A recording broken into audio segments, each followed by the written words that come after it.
This is continuing coverage of United States versus Sean Diddy Combs from the Hidden Killers podcast and True Crime Today. This is continuing coverage of United States versus Sean Diddy Combs from the Hidden Killers podcast and True Crime Today. All right, picture this. You're at your job and your boss asks you to pick up some office supplies. Normal Tuesday, right? Now, imagine your boss is Sean Diddy Combs, and the shopping office supply list includes baby oil, Astroglide, and enough candles to light up a medieval cathedral. You know, like the boss asks. Or you can also coordinate with some male escorts while you're at it. Please add that to the list. We want you to do that with the candles and everything else we need you to get some of the male escorts as well. Another day on the job in the land of Sean Diddy Combs. Welcome to the allegedly twisted world of Kristina Khorram, the woman who spent 11 years as Diddy's chief of staff and is now being called his very own Ghislaine Maxwell. Yeah, we are going there today. Love to hear what your thoughts are in the comment section on YouTube. Be sure to press subscribe wherever you're downloading podcasts so you don't miss any of our coverage on this case or the many cases that we cover for you. Search us on YouTube, Hidden Killers with Tony Bruschi, so you don't miss any of that. And press subscribe, YouTube, wherever you are. Okay, so here's where we start. June 2025. We're breaking down who this person is. Federal courthouse in Manhattan. Witnesses are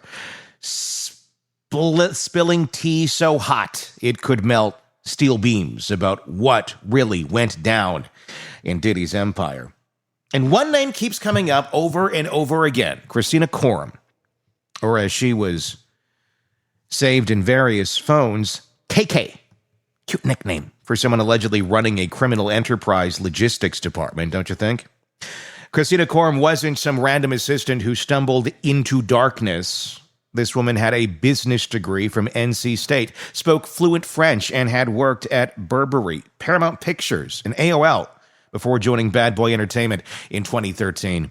She was 37 when the Fed started closing in, which means she spent her entire 30s allegedly helping orchestrate what prosecutors are calling a decades-long racketeering conspiracy. Some people have quarter-life crises and get a tattoo. Khorram allegedly got into interstate drug trafficking and possibly human trafficking. Who knows? It's all the allegations that we're looking at here. The most damning testimony comes from this wild night in March of 2016 at the Intercontinental Hotel. Cassie Ventura, Diddy's girlfriend at the time, we all know what we're talking about here, was trying to leave. Diddy allegedly went full psycho, chasing her down the hallway and beating her. Whole thing caught on hotel surveillance cameras. Now, a normal person might think, oh shit, we're in trouble. But according to the security guard who testified, Khorram's response was essentially, how much for the tape? This security guard, Eddy Garcia, told the court that Khorram called him repeatedly after the assault. She allegedly showed up at the hotel lobby like some kind of fixer from a mob movie. And here's where it gets really Netflix documentary worthy. Garcia says Khorram arranged a meeting where Diddy handed over $100,000 in cash for the surveillance footage. $100,000 in cash. And they were buying a small house in Ohio, covering up a felony assault. Garcia had Khorram saved in his phone as Eddie My Angel, which is either deeply ironic or suggests this wasn't their first rodeo together. The prosecution argues this shows a pattern. Khorram wasn't just randomly helping out in a crisis. She was allegedly the go-to person for making problems disappear. The Olivia Pope of Bad Boy Entertainment, if Olivia Pope specialized in criminal conspiracies instead of political scandals. But wait, it does get better. Or worse, depending on your perspective. Multiple witnesses testified that Khorram was essentially the party planner for what prosecutors called freak-offs. I've planned some parties in my day. I've dealt with caterers, DJs, and that one friend who always drinks too much. But Khorram's party planning allegedly involved booking hotel rooms, coordinating with escort services, and making sure there were enough supplies for events that could last for days. Days. Most people can barely make it through a 3-hour wedding reception. One assistant testified that Khorram would give him a shopping list that sounds like it came from the world's sketchiest Costco run: candles, liquor, baby oil, and Astroglide, all purchased with corporate credit cards because apparently even alleged sex trafficking operations need to keep receipts for tax purposes.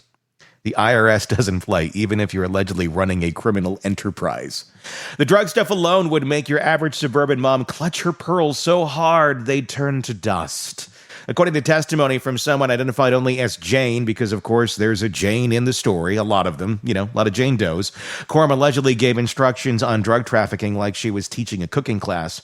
Just put it in your checked luggage, and supposedly said that transporting drugs from LA to Miami, ma'am, most of us are stressed about whether our shampoo is under 3 ounces, and you're allegedly giving tutorials on interstate drug trafficking. Producer Lil Rod Jones really went for the jugular in his lawsuit, calling Khorram the Ghislaine Maxwell to Sean Combs' Jeffrey Epstein. That's a comparison that'll follow you at every job interview for the rest of your life.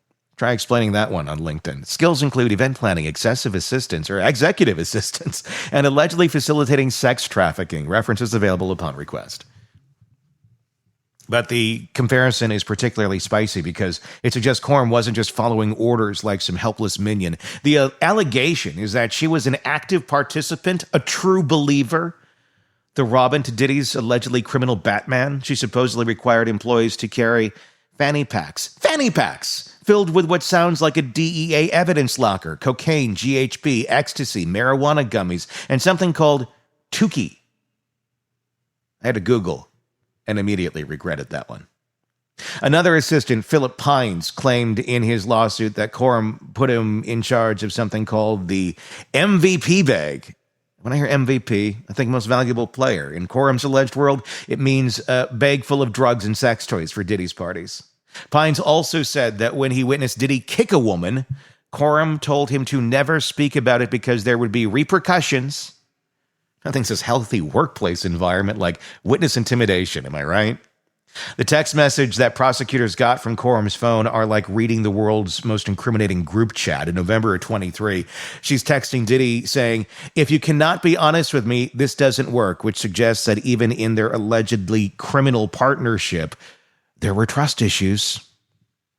It's hard to run a good racketeering conspiracy when people aren't communicating effectively. They should have tried Slack. December of 23 brought some spicy texts with Jane informing Khorram that Diddy was threatening to expose sex tapes. So Khorram allegedly knew about the blackmail tactics and did what exactly? According to prosecutors, she kept on keeping on, coordinating and facilitating like the world's most problematic executive assistant. What really gets me is that Diddy publicly thanked the woman at the BET Awards in 2022. He called her his right hand and said she keeps his world twirling. That would be a world that was apparently twirling right into federal indictment. But hey, at least she got a shout out on television. It's going to be about, as well as Bill Cosby's pudding cup commercials have aged. Here's the kicker on this. What really makes this whole thing wild, Khorram hasn't been charged with anything. Despite all this testimony, despite being named as the unindicted co-conspirator, despite witnesses pulling her and putting her at the center of basically many, many, many alleged crimes, she's walking around free as a bird that deleted all its social media and went into hiding, but still technically free. The prosecutors won't even call her to testify, which has legal experts scratching their heads like they're trying to solve a particularly difficult world. Some think she's too risky as a witness because she might help the defense. Others think she'll plead the fifth faster than you can say interstate racketeering conspiracy, which takes a little bit of time there. Or maybe, and this is a maybe, it's my favorite theory, they're saving her for her own special indictment party later. Maybe. Nothing says delayed gratification like waiting to charge someone until after their boss's trial wraps up, which does happen quite a bit. Former federal prosecutor Nima Rahmani, who's been on our show many times, pointed out that being an unindicted co-conspirator is like being in legal purgatory. You're not charged, but you're not clear on any of this either. You're just floating there, waiting for the other shoe to drop while the former life you had burns to the ground around you. Her 2025 statement through her lawyer was a masterclass in saying nothing while seemingly saying something. Quote, "I have never condoned or aided and abetted the sexual assault of anyone, nor have I ever drugged anyone." Cool. But what about the alleged drug trafficking, witness intimidation, and obstruction of justice? That statement has more holes than Swiss cheese at a shooting range. The lawyer also said she can't tell her story until the criminal trial is over and the civil cases are resolved, which would basically be never. Which is basically lawyer speak for, we're not saying shit until this is all done. Anything that can be used against us later, we ain't talking. Smart move. I mean, legally speaking, it is. Terrible move if you're trying to convince people that you're innocent. The question everyone's asking is, will she flip? Will Khorram eventually decide that loyalty to her former boss isn't worth potentially spending decades in federal prison? Maybe she already has. Let's be real. Even if half of what these witnesses are saying is true, she's looking at serious time if they decide to charge her. RICO conspiracies aren't like jaywalking tickets. The feds don't play around with organized crime, even when it comes dressed in designer suits and speaks fluent French. As we wait to see what happens next in the saga, one thing is very clear about this. Kristina Khorram's story is a cautionary tale about what happens when ambition meets immorality. When keeping your boss's world twirling means allegedly facilitating crimes, maybe it's time to update your resume and find a new job. Hey, guess when you're making chief of staff money and flying private, it's easy to ignore the facts that you're allegedly helping run a criminal enterprise. The most ironic part of all this, Khorram spent over a decade allegedly helping Diddy avoid consequences for his actions, and now she's facing the very real possibility that those same actions will destroy her own life. The company you keep, right? She kept his world twirling right down the drain of a federal investigation. So what's the lesson here? Maybe it's that no job is worth your soul.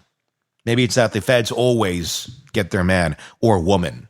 Maybe it's just that if your boss asks you to coordinate sex trafficking and drug distribution, you should probably polish up that resume and start looking elsewhere.